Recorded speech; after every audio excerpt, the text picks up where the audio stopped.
Selamat pagi, siang, atau malam.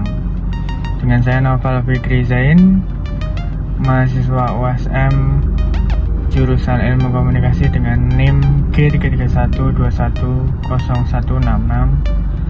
Kali ini saya akan membahas tentang UU TPKS atau Undang-Undang tentang Tindak Pidana Kekerasan Seksual, dengan judul meningkatkan pemahaman masyarakat mengenai UU TPKS. Presentasi ini bertujuan untuk memberikan pemahaman yang lebih mendalam tentang UU TPKS yang membahas tentang kekerasan seksual, hak-hak korban, dan peran masyarakat dalam mencegah dan menanggulangi kekerasan seksual. Latar belakang pentingnya memahami UU TPKS dikarenakan meningkatnya kasus yang akhir-akhir ini, maraknya kasus tentang kekerasan seksual ya. Maka kami diberi tugas untuk membahas dan mengangkat tentang UU TPKS. Kasus kekerasan seksual di Indonesia terus meningkat. UU TPKS hadir untuk melindungi korban dan memberikan keadilan. Lalu dari kesadaran publik, kesadaran masyarakat tentang UU TPKS masih rendah, sehingga penting untuk meningkatkan pemahaman tentang undang-undang ini. Definisi dan cakupan tindak pidana kekerasan seksual. Pengertian UU TPKS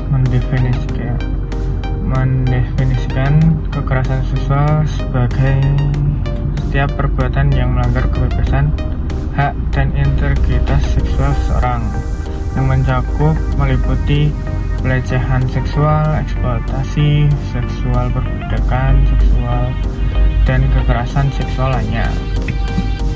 Hak-hak korban kekerasan seksual. Yang pertama, perlindungan, keadilan, dan dukungan. Perlindungan. Korban berhak mendapat perlindungan dari negara dan masyarakat.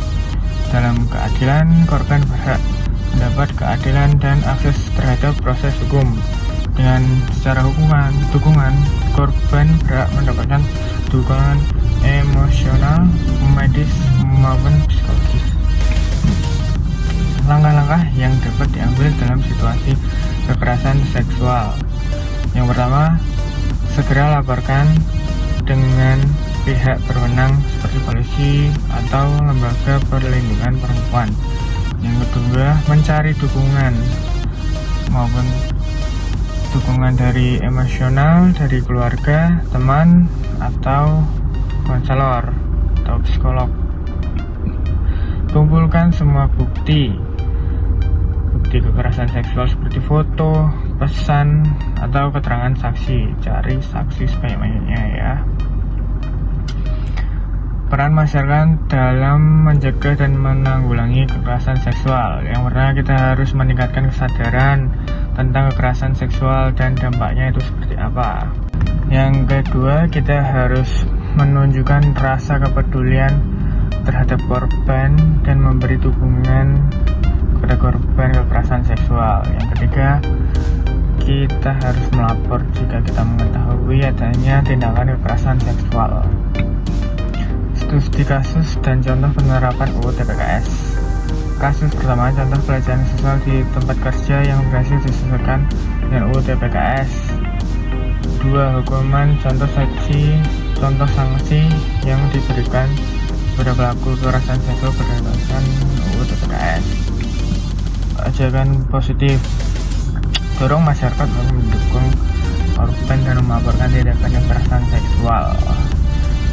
Seperti contoh, seperti slogan kenali, cegah, laporkan. Seperti kita mengetahui hal-hal tersebut, kita harus mengenali, kita harus mencegahnya. Oke, sekian dari saya, kesimpulan dari yang kita bahas tentang UU TPKS ini. Kita dapat bersama-sama menciptakan lingkungan yang aman dan adil bagi masyarakat. Sekian, wassalamualaikum warahmatullahi wabarakatuh.